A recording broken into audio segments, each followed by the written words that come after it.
Speaking of guys in the Bible has more than 40 verses condemning evildoers. Why aren't more people of faith paying attention to that? Seems like they're not.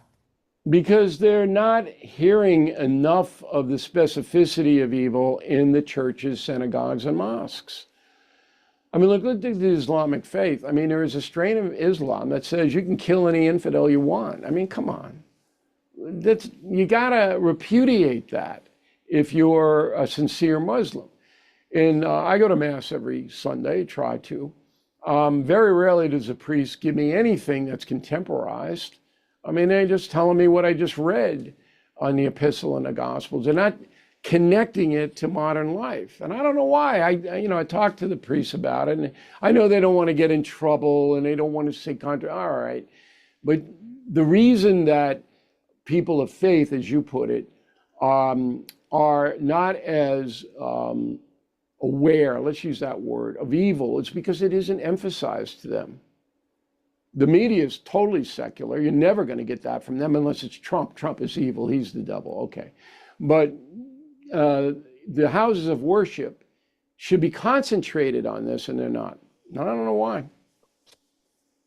You just mentioned President Trump, and there are people in the US who think he's evil. There are people that thought President Biden was evil, Obama, Bush, et cetera, et cetera. I mean, is it fair to say they don't know bupkis about what evil is? Yeah. I mean, to put any of those men under the evil category, we've had 45 presidents, and none of them were evil. Buchanan was the worst. He was a coward. But was there a malevolent force in there that wanted to punish people and hurt people? No. And we're a pretty lucky country not to have that. But we've had men who have not been good presidents. I mean, I think Joe Biden's the second worst president in our history, next to Buchanan. Trump is still undefined. Now, we'll see how his tariffs and his point of view in the world, how it works. He's got 3 years. But I think the man genuinely tries to make things better. I've known him 35 years, and people who say he's Hitler and all that, they're just stupid people, misguided, but stupid is the best description of those people. How can people like that and everybody else listening today get started on confronting evil in their world, besides obviously reading this wonderful book? How do you get Well, I started? think, yeah, it's a good question, Paul. You got to start local.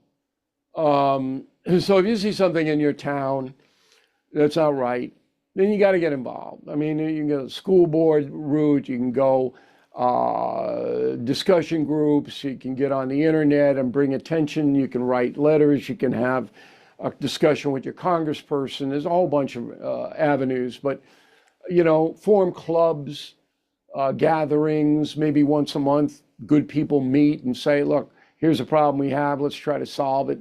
It's got to be done at a local level.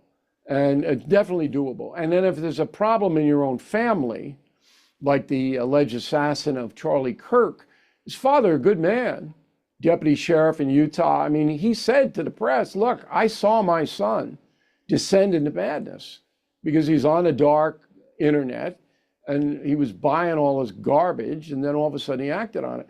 Well, my question would have been very gently, why didn't you intervene? You see it in your own family or your friends or something like that, something going wrong, you kind of got to step up here. So that is the advice that I give people, because a lot of people do want to do good, but they just don't know how.